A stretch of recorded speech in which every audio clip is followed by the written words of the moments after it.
Hi guys, welcome back to our channel. आज का हमारा टॉपिक है साउथ चाइना सी। इसकी जानेंगे कि इसमें कौन कौन से कंट्रीज इन्वॉल्व है, इसकी इंपॉर्टेंस क्या है साउथ चाइना सी की। और हम यार साउथ ये चाइना सी है किधर? हम्म, और साउथ चाइना सी बिल्कुल इसकी जियोपॉलिटिकल इंपॉर्टेंस क्या है। हमने देखा है पास्ट में काफ़ी इसकी ना न्यूज़ पे काफ़ी न्यूज़ कवरेज चली है कि हाँ यहाँ पे काफ़ी गहमा गहमी रही है। और यहाँ पे काफ़ी हीटेड इसके ऊपर एक्सचेंजेस रहे हैं यहाँ पे, जहाँ पे चाइना इन्वॉल्व था, इंडोनेशिया इन्वॉल्व था, मलेशिया था, फिलीपींस था, वियतनाम था और ताइवान था। तो जब हम साउथ चाइना सी जियोपॉलिटिकल इंपॉर्टेंस के बारे में बात करते हैं तो ये एरिया ऐसी ऐसी स्ट्रेटेजिक इंपॉर्टेंस जगह की एरिया की है कि इधर से ट्रेड रूट्स भी गुजरते हैं, इधर से ऑयल और गैस रिफाइन भी होते हैं, वो निकलते भी हैं, वहाँ से मिनरल्स भी निकलते हैं इस तरह के। और वो एक कंट्री के लिए एक बूस्ट फ्राहम करते हैं ताकि यार जब इनको इसकी इकॉनमी बूस्ट होती है, ट्रेड से भी इकॉनमी बूस्ट होती है, और गैस और ऑयल्स के रिसोर्सेज से भी इकॉनमी बूस्ट होती है। इसके अलावा और अगर देखा जाए तो मतलब पाकिस्तान के अलावा एक तो सी को एक्सेस पाकिस्तान के थ्रू भी है। दूसरी जो चाइना को सी की एक्सेस है ना, वो वहाँ से है, साउथ चाइना सी से है। ऐसे ही है। फिर हम जब बात करते हैं कि यार ये यहाँ पे और भी कंट्रीज़ जो है वहाँ पे और भी इन्वॉल्व है, जैसे इंडोनेशिया, मलेशिया, वियतनाम, फिलीपींस, ये इनकी भी टेरिटोरियल डिस्प्यूट्स रहे हैं इनके आखिर में। ये नहीं कि वो वॉर की तरफ गैंस्ट रहे, पाकिस्तान इंडिया गए हैं, बट इनके इनके ज़्यादातर एक्सचेंजेस वर्बल होते हैं। और ये ना यहाँ पे पोस्चरिंग होती है, जब मिलिट्री जब आमने सामने आती है, सी में आमने सामने आती है, कोई चॉपर उनका आता है, कभी वहाँ से कोई यहाँ से सबमरीन आती है, कभी वहाँ से शिप कोई एयर कैरियर आ जाता है, तो वहाँ पे पोस्चरिंग होती है कि यार हम कुछ कर देंगे, आप यहाँ से निकल जाओ। तो इसका बड़ा इशू रहता है। आज हम बात करते हैं सीरिया की, यहाँ पे स्ट्रेटेजिक इंपॉर्टेंस सी भी है कि यहाँ पे हम देखते हैं कि एशिया कंट्रीज़ जो हैं, जो एशिया कंट्रीज़ हैं, ये यहाँ पे पहले यूएस। एशियन बता दो होता क्या। अब एशिया कंट्रीज़ में ये ना बेसिकली पैक्ट तब कंट्रीज में से इंडोनेशिया, मलेशिया, ब्रुनई और ये वो कंट्रीज इन्वॉल्व थे, जहाँ पे ये एक ब्लॉक पे होता है और चाइना दूसरे ब्लॉक पे होता है। अब यहाँ पे हम देख सकते हैं कि एशिया कंट्रीज, मलेशिया, इंडोनेशिया वाला इस सब कंट्रीज़ की यहाँ पे अब ये क्लोज टाइज रहे हुए हैं यूएस के साथ।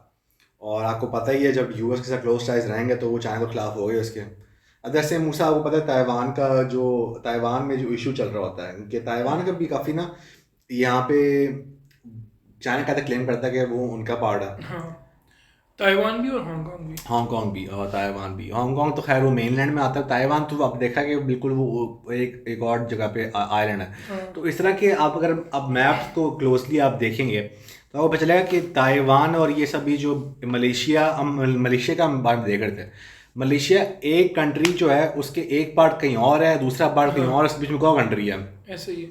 और मैं देख रहा था कि यार ब्रुनाई के दो पार्ट्स हैं, उसके बीच में से मलेशिया गुजरा, और फिर भी वो लोग आपस में जो हैं उनके अच्छे रिलेशंस हैं। इकोनॉमिकली देखा जाए तो एक अच्छे रिलेशंस हैं उनके। फिर हम जब ये देखते हैं, जब हम चाइना की एक्सपेंशन के बारे में बात करते हैं, हमने लास्ट वीडियो में ये भी देखा था, सीपैक के जो हमने वीडियो की थी, हम देखते हैं कि चाइना के काफ़ी मतलब कि एक्सपेंशन के गोल्स नज़र आते हैं। जब हम देखते हैं यूरोप को, देखते हैं जब हम एशिया को देखते हैं, जब हम ऊपर से देखते हम हैं देखते अफ्रीका हैं को देखते कि हैं। यूरोप में जो है वो रशिया के एक्सपेंशन गोल्स हैं, और एशिया में आ जाओ तो चाइना की एक्सपेंशन गोल्स हैं।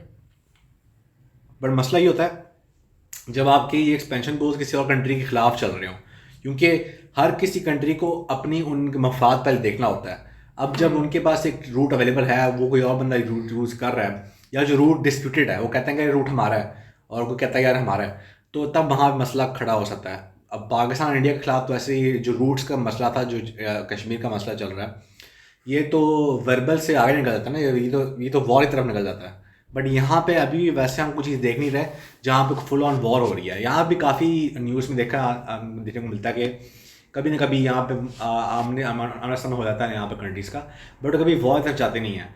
ये डिस्कशन करते हैं, जैसे एसेक ग्रुप जो है ये भी डिस्कशन करता है कि यार इनका बिल्टी इस वजह से होती है कि ये जो है डिस्कस कर सकें हम इन चीज़ों को। हाँ, और उनका ये आपस में ये है कि यार वो है ना, बेसिकली प्लेटफॉर्म मिल गया उनको डायलॉग्स के लिए और डिप्लोमेटिक रिलेशंस के लिए। तो उनमें आपस में कोई ऐसा कोई रीजनल कॉन्फ्लिक्ट नहीं उनके बीच में होता। तो वहाँ पे जो हमें बेसिकली चीज़ देखने को मिलती है वो डिप्लोमेटिक एफर्ट्स होते हैं कि हाँ, डिप्लोमेसी वहाँ पे प्रिवेल करती है, अनलाइक ऐसे ही है। पाकिस्तान और इंडिया के और इस तरह के दूसरे जो कॉन्फ्लिक्ट चल रहे हैं वहाँ पे डिप्लोमेसी चल नहीं सकती। यहाँ पे डिप्लोमेसी चलती ही नहीं है। इन्होंने इन दी एंड एक साथ रहना भी है, एक साथ ट्रेड भी करना है, क्योंकि क्या पता है वो कहीं ना कहीं से क्योंकि वो आइलैंड्स हैं, ठीक आइलैंड्स हैं, ऐसी है, है। उधर कोई इस तरह का वो एग्रीकल्चरल वो कॉन्सेप्ट नहीं है जिस तरह फर्ज करो पाकिस्तान में है। ठीक है, वहाँ पे कोई डेजर्ट्स वगैरह नहीं है, उस तरीके से वो नहीं लैंडस्केप उनका। तो उनको पता है कि भाई वो एक आइलैंड है, उनका जो कह लो कि जीना मरना है उनकी स्टेट्स का, वो इकट्ठे ही है। और पानी के थ्रू जो मतलब फिशिंग है, उसके अलावा जो भी और वाटर के थ्रू बिजनेस वगैरह करते हैं, ट्रेडिंग है, ये वो सारा कुछ उसी के थ्रू उनके वो सारी इकोनॉमी चल रही है। ट्रेड बिल्डिंग और टूरिज्म बिल्ड इकोनॉमी ये तो है ये वैसे। और उनको ये भी पता है कि उनके साथ कोई और नेबर नहीं है जो उनकी मदद करेगा आगे। ऐसी है। और यहाँ पे जब बात करते हैं रीजनल कोऑपरेशन की, तो हम एसेक का हमने एशियन रोल देखा था, जहाँ पे एशियन का मतलब ये आपको पता होगा association of south east Asian Nations है, जहाँ पे इनका ये जैसे मेजर ये था कि इन्होंने यहाँ पे डिप्लोमेसी से बात करनी थी। और दूसरे के साथ कोड ऑफ कॉन्डक्ट की बात करते हैं। आज हम कोड ऑफ कॉन्डक्ट की बात करते हैं एशियन कंट्रीज़ की, तो अब यहाँ पर देखते हैं कि इन्होंने एक कुछ रूल्स रखे, सेट ऑफ बाउंड्रीज रखी हुई कि आपने उसकी तरह चलना है, जो आपको बताया जाता है कोड ऑफ कॉन्डक्ट में, आपने वो करना है।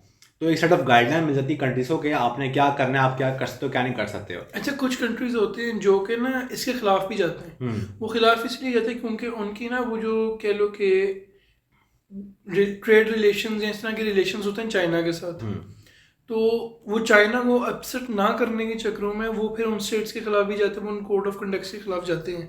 ये भी उनके बीच में एक इशू है। अब जब हम यहाँ पे बात करते हैं, ये वर्बली सब चीज़ों में बात करते हैं, जब कम्युनिकेशन फेल करती है, तो ये लिमिटेशन ये भी है इसका कि जब एशियन कंट्रीज़ जो है यहाँ पे जो हम देखते हैं कि इनका यहाँ पे एक लिमिटेशन मिल जाती है कि आप जो है सब कुछ अपनी सिर्फ जो है एक्शन से नहीं कर सकते, आप सब कुछ वर्ड्स नहीं कर सकते, आपको एक्शन दिखाने पड़ते हैं। अब एक्शंस में तो यहाँ पे हर किसी क्लेम बनता है, अभी कभी फिलीपींस का क्लेम डाल देते हैं, चाइना के खिलाफ क्लेम डालते हैं यार ये हमारी जगह है। अब चाइना कहती है हमारी जगह है, वो एशियन कंट्री वाला जो फिलीपींस कहता है हमारी जगह है। अब डिसाइड क्या होता है, हाग का कोड जो है वहाँ पे 2016 के अंदर हाग के ट्राइब्यूनल के अंदर ये डिसाइड हुआ था कि चाइना ने अपने कोई एरियाज दिए थे कि बोलता है कि एरियाज हमारे हैं, तो उन्होंने कहा कि भाई ये एरिया जो है आपके नहीं बनते, फिलीपींस के बनते हैं। वो खैर एक ट्रिब्यूनल था और वो मतलब आर्बिट्रेशन की तरफ से आउट ऑफ कोर्ट सेटलमेंट बन रही थी, तो वो चाइना कहता है हम उसको मानेंगे नहीं। चाइना वैसे कहता है क्योंकि ऑब्वियसली उसको चाइना, अब चाइना को उसको मान लेता, जैसे अगर पाकिस्तान मान ले कि कल को कश्मीर जो है अब इंडिया का पार्ट है, वो कभी नहीं करेगा ऐसे, क्योंकि उसको पता है स्ट्रेटेजी को उसकी इंपॉर्टेंस काफ़ी है जगह की है। अब जब सीज की बात करते हैं और ये ओपन जो सीज जहाँ पे होते हैं, तो हम देखते हैं वहाँ पे शिप्स की मूवमेंट भी चलती रहती है और कैरियर्स की मूवमेंट चलती रहती है। अब यूनाइटेड नेशंस का एक लॉ था, लॉ ऑफ सी के मुताबिक, वो ये कहता है कि हर किसी शिप के पास, हर किसी कैरियर के पास फ्रीडम ऑफ मूवमेंट है कि वो कहीं भी जा सकती है, वो किसी भी पार्ट सी में जा सकती है बिना किसी रुकावट के। अब चाइना क्या करता है, चाइना इसके खिलाफ जाता है। चाइना कहता है कि यार ये जो भी कंट्री ऐसे कर रहे हैं ये उनकी सॉवरेनिटी की खिलाफ वर्जी है और वो ये नहीं कर सकते। चाइना सख्त खिलाफ इंटरनेशनल लॉ के इसके मुताबिक वो कहता है कि यार जैसे अगर यूएस की जो कैरियर कभी कोई एंटर होता है इसके उनके एरिया के अंदर, जो कहते हैं वो हमारा एरिया है, साउथ चाइना सी के बारे में बात करते हैं, ये जो एरिया मलेशिया इंडोनेशिया वगैरह सब के बीच में आता है, अगर वो कहते हैं कि यार ये हमारा एरिया है और यूएस की शिप आती है अंदर, तो वो समझते हैं कि यार ये उनकी सॉवरेनिटी चैलेंज हो रही है। वो कहते हैं कि भाई आप ये नहीं कर सकते, आप वापस जाएँ। हालांकि इंटरनेशनल लॉ और ये जो यूनाइटेड नेशंस का CLOS जो है, ये लॉ ऑफ द सी जो कहता है, वो यही कहता है कि आप जो है फ्रीडम ऑफ मूवमेंट आपके पास इंजॉय कर सकते हैं और आप कभी भी जो है आप किसी भी जगह के एरिया में आप जो है ट्रैवल कर सकते हैं। अब जैसे हम देखते हैं जैसे कोई जो आइलैंड्स के बारे में बात करते हैं, स्पेसिफिकली जो आर्टिफिशियल आइलैंड्स होते हैं। अब मूसा आपको पता है कि दुबई का जो दुबई का जिस वो पाम बना हुआ है, अब वो पाम जो है इसी तरह की टेक्नोलॉजी जो है चाइना के पास है। चाइना जो है सीज के अंदर जो है ऐसी अपनी टेक्नोलॉजी लगाते हैं कि वो समुंदर के अंदर ही, जिस तरह अब मुझे नहीं पता कैसे करते हैं, बट वो उनके पास टेक्नोलॉजी इस तरह की है कि समुंदर के अंदर ही आपके लिए वहाँ पे लैंड बना सकते हैं। अब जब वो लैंड बनाते हैं तो ये नहीं कि लैंड को खाली रखते हैं, अब वो लैंड इस वजह से बनाते हैं कि उसके बाद मिलिट्री इंस्टॉलेशन बना सके अपनी। अब मिलिट्री इंस्टॉलेशन इस वजह से बनाता है मतलब कंट्री के तक अब आपकी सिक्योरिटी सही हो सके। जिसमें वो दुबई ने जिस तरह बनाया हुआ पाम, ठीक है, उसमें ये है कि यार उधर हाउसिंग सोसाइटी बनाई जाती है, ठीक है, टूरिस्ट अट्रैक्शंस बनाई जाती हैं, इस तरह की चीज़ें बनाई जाती हैं। चाइना क्या करता है, वो इस तरह की मतलब ये आर्टिफिशियल आइलैंड्स बनाता है, उसके ऊपर वो मिलिट्री बेसिस अपनी बना लेता है, ठीक है, एयरपोर्ट्स अपने बना लिए, उसके अलावा एयर स्ट्रिप्स बना ली, मिलिट्री बेसिस बना ली। तो असल इश्यूज़ यहाँ पर आ रहे हैं कि ये आहिस्ता आहिस्ता एक्सपेंड करता जा रहा है पानी के अंदर, और फिर जो एक्सपेंशन कर रहा है उसके ऊपर मिलिट्री बेसिस बनाता जा रहा है। ऐसे ही है। अब ये मिलिट्री बेसिस इस वक्त बना रहा है कि चाइना जो है रेडी हो रहा है किसी भी थ्रेट के लिए, क्योंकि आपको पता है कि यहाँ पे इंटरफेरेंस काफ़ी ज़्यादा, यूएस का इंटरफेरेंस हर जगह ही है। क्योंकि जो बाकी जो छोटी स्टेट्स हैं ना वो इस लेवल पे नहीं है कि वो चाइना के साथ लड़ सकें, ऐसे ही है। जो जेन्युइन बात है, ठीक है। तो यहाँ पे US comes on the scene के भाई मैं मुहाफिज हूँ आपके अमन का, ठीक है। जैसे ताइवान सा करता है, हाँ। कि ताइवान में जो भी हो रहा है तो वो उसके खिलाफ है। तो यहाँ पे भाई यूएस आ जाते कि भाई हम सपोर्ट करेंगे और जो भी चाइना कर रहा है वो गलत कर रही है वो। अगर हम इसकी रैमिफिकेशंस के बारे में बात करते हैं, यहाँ पे अगर कोई जंग छिड़ जाती है या खुदा न खास्ता कोई इस तरह का कोई इंसिडेंट हो जाता है जो बड़ा इंसिडेंट हो, तो इसका रैमिफिकेशन ये हो सकता है कि यार वो वहाँ पे जो ट्रेड राउट्स है वो ट्रेड राउट्स कॉम्प्रोमाइज़ होंगे। जब ट्रेड राउट्स कॉम्प्रोमाइज़ होंगे तो आपकी हर जगह जो सप्लाई होगी वो ख़त्म हो जाएगी, और वो सप्लाई ख़त्म होने के और मसले आ सकते हैं। यार जिस तरह देख लो अभी जब रशिया ने जब यूरोप के लिए गैस बंद की थी, तो किस तरह वहाँ पे प्राइसेस का इंक्रीज आ गया था, प्राइस हाइक्स आ गई थी, पता नहीं क्या क्या हो गया था उधर। तो अगर चाइना वहाँ से अपनी इसकी रैमिफिकेशंस पाकिस्तान को भी देखनी पड़ेगी थी एंड में। तो इसका यही बात है कि इसकी रेमिफिकेशंस बहुत होंगी, और रेमिफिकेशंस के इंक्रीज होने के बाद जो है इससे कंट्री में क्राइसिस भी बढ़ सकते हैं। यार जब बात करते हैं रिसोर्स एक्सप्लोरेशन की, तो हम देखते हैं कि ये जो एरिया है, ये जो स्पेसिफिकली साउथ चाइना सी, जो Indonesia, Malaysia, Philippines, Taiwan, Brunei और ये सब के बीच में जो इलाका है चाइना ताइवान के बीच में, ये स्पेशली ये रिच इन ऑयल और गैस, नेचुरल गैस, और यहाँ पे ऑयल जो है यहाँ बहुत ज़्यादा मिल जाती है। तो अब स्ट्रेटेजिक एडवांटेज किसी कंट्री के पास ये भी है कि अगर जो इस जगह को हासिल कर सकता है तो वो जो है यहाँ से लातादार अमाउंट में जो है वो यहाँ से जो है मिनरल्स निकाल सकते हैं, यहाँ से ऑयल निकाल सकते हैं, यहाँ से नेचुरल गैस निकाल सकते हैं, जो बाद में वो एक्सपोर्ट भी कर सकता है आगे और इससे पैसे कमा सकता है।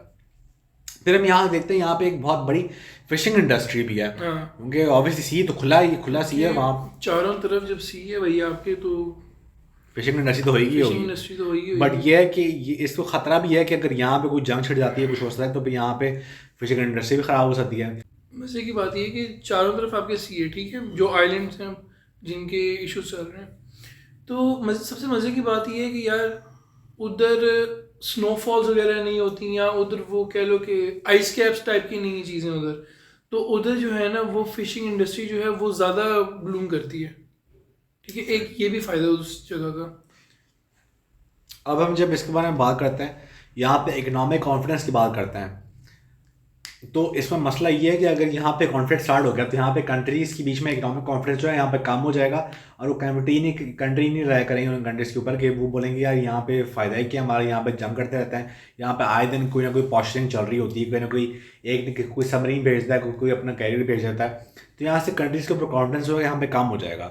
आपको पता है ये हैविली जो यहाँ पे टूरिज्म की जो हम देखते हैं, ये मलेशिया, सिंगापुर, इंडोनेशिया और थाईलैंड वगैरह, ये most popular attraction, tourist attraction चल रही हैं इस वक्त अगर ग्लोबली देखा जाए तो।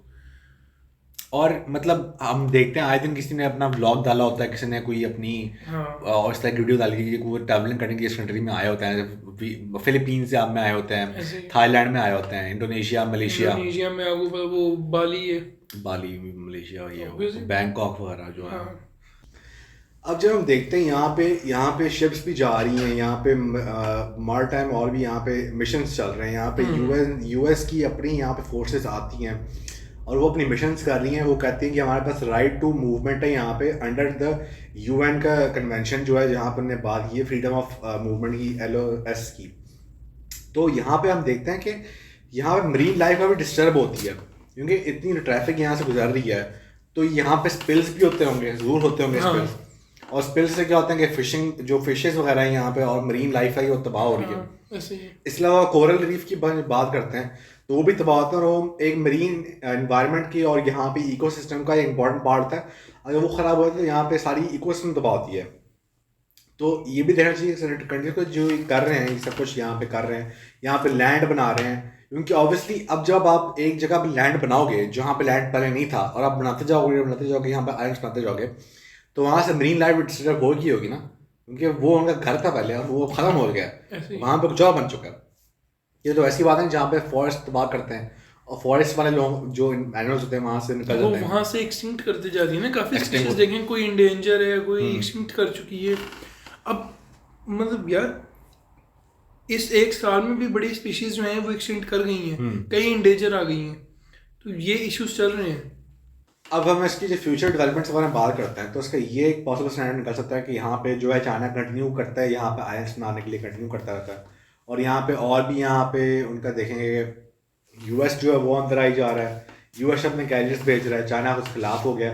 बट हम देखते हैं कि कभी भी इसमें फुल ऑन वॉर नहीं जाएगा, कभी दोनों कंट्रीज ऐसे नहीं जाएंगे कि फुल ऑन वॉर उसके। वो बस ये चाहते हैं कि यार यहाँ पे अगर एक कंट्री आ रहा है तो हम वहाँ पे रोक करके हमें पता हो कि हो क्या रहा है, कल कोई ना हो कि कल को आयरन बनाता बनाता उनकी तरफ तक पहुंचे बड़ा हो, वो भी देख रहे हो यार यहाँ पे था कल और कल को यहाँ पे आ गया, कल तो यार यहाँ पे लैंड था ही नहीं, आज लैंड पे आ गया। तो गाइस ये काफ़ी एक ऑनगोइंग डेवलपमेंट है जहाँ पे हम देख रहे हैं कि कुछ इन द पास्ट ईयर्स यहाँ पे ये चीज़ें चल रही हैं, जहाँ पे ये एग्रीवेशन चल रहे हैं और ये चाइना अपनी अपनी आगे बनाई जा रहा है आइलैंड, और यहाँ पे यूएस के आगे जो है अपनी अपनी कैरियर्स भेज जा रहा है। तो हम फ्यूचर में इसके ऊपर एक क्लोज लुक रखते रहेंगे और हम कोशिश करेंगे आप तक यहाँ पे और कुछ ज़्यादा इन्फॉर्मेशन। तो ये थी आज वीडियो, मेरे कहता पसंद आई हो। हाँ से मिलेंगे अगली वीडियो में, तब तक के लिए अल्लाह हाफ़िज़।